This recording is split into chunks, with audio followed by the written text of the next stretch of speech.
What is up, YouTube? Okay, so back again with just another raw, uncut video. I've been getting some questions lately about different strategies or different methods of how to get selected for OTS. How do I get into the Air Force? How do I become an officer? And how do I get that? Which, in case you can't see it, it's not up close or anything, but that's my commission. So obviously the title of this video is how to get into OTS, basically how to become an officer. There's different processes how to get into the Air Force, and I know I've talked about that. There's ROTC, there's the Air Force Academy, and then there's OTS. But what I'm going to talk about is how to get into OTS, how to get selected. So when you try to become an officer for the Air Force, you go through all your paperwork, you take the AFOQT, you do all of these things that are kind of prerequisites. Like I said, you'll start off with the prereq kind of check. They'll check to basically ask you if you've done any drugs, etc., to make sure that they're not going to waste that time that they're investing. You know, the recruiter spends a lot of time trying to select people or get them to those later stages to where they can start filling out paperwork, they can do their medical stuff like at MEPS, they can get all that squared away. But I'd have to say some of the key tips that I'll give you are going to be, as you go through that process, things to do that, in my opinion, in Mike's opinion, this isn't the opinion of the Air Force, I'm not trying to give away anything super crazy. All of the stuff that I'm going to say, pretty much if you dig deep enough on the internet, you can find it somewhere and as suggestions from other people. But I'd have to say, as an officer being on the other side, I'd have to reiterate what the Air Force is looking for, and that's something that you have to take into consideration.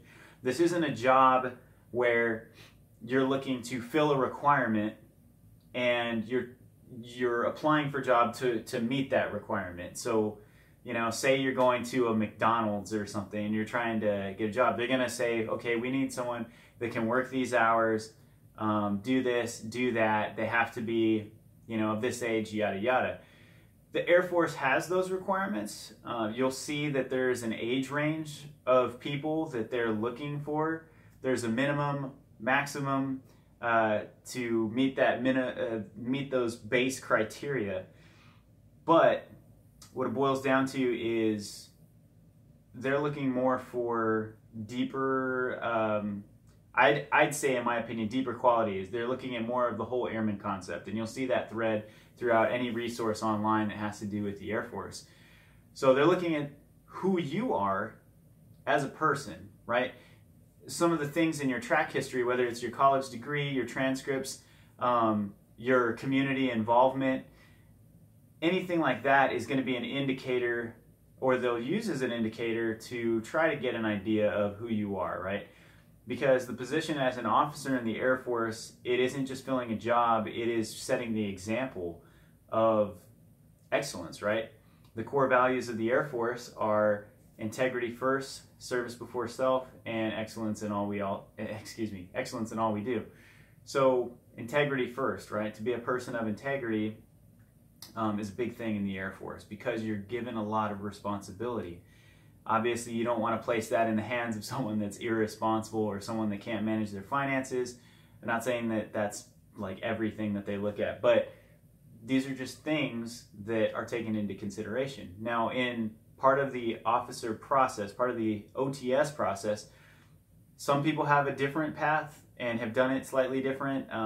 For me, I was interviewed by a captain, and that was kind of toward the end of the process. I was brought in and I was sat down, and there were a lot of questions asked that I'm not going to tell you all the questions asked, obviously, because I want you to go in as you are, and I want the process to be natural. But I was asked a lot of questions that were indicative of my character and who I was, and the answers that I gave said a lot about who I was.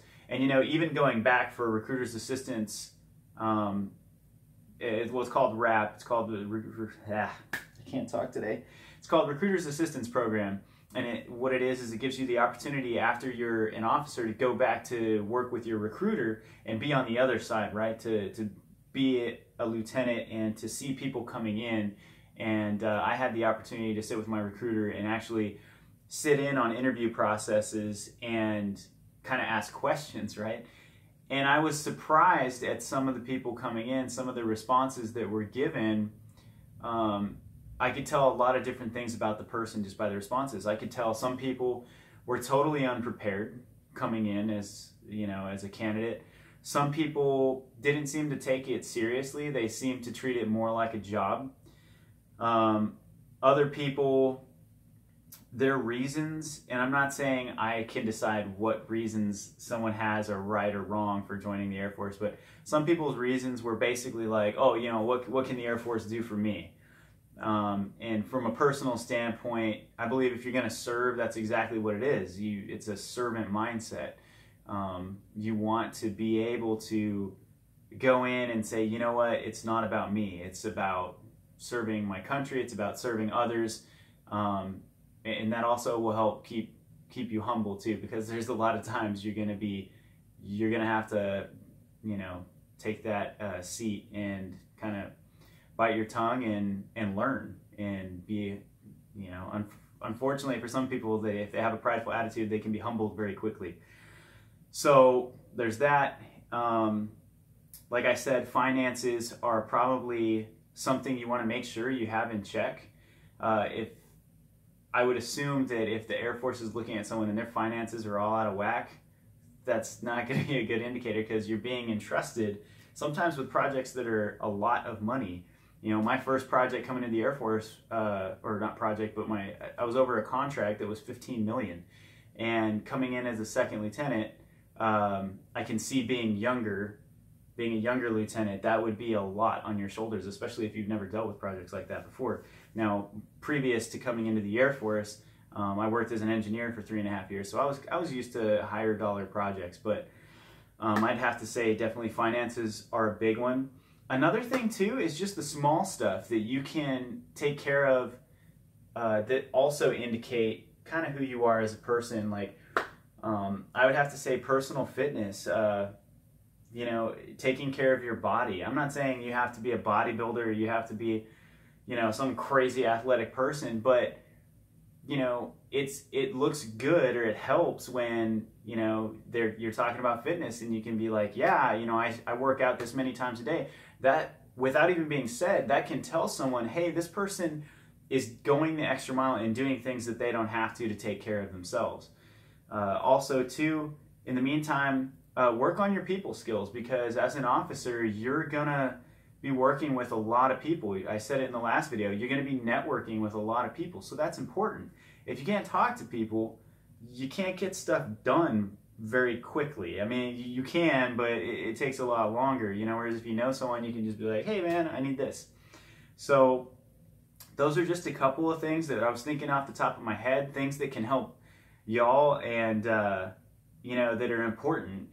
Keep in mind that the Air Force is looking into the whole airman concept. It's about the person that's gonna lead who knows how many people. If you're a squadron commander or a full bird colonel, you have no idea how many people you could be leading. You could be leading thousands of people. And if your character, if who you are is not, you know, of moral, well, not, I would say of moral character, but of integrity, that's not going to work very well. So the Air Force wants to place their trust in someone that they can trust. So yeah, that's basically it. Like I said, subscribe if you'd like to. I love putting out these videos. I love trying to help all of you, and put some comments below. Let me know what you want me to talk about. I'm pretty much an open book. So yeah.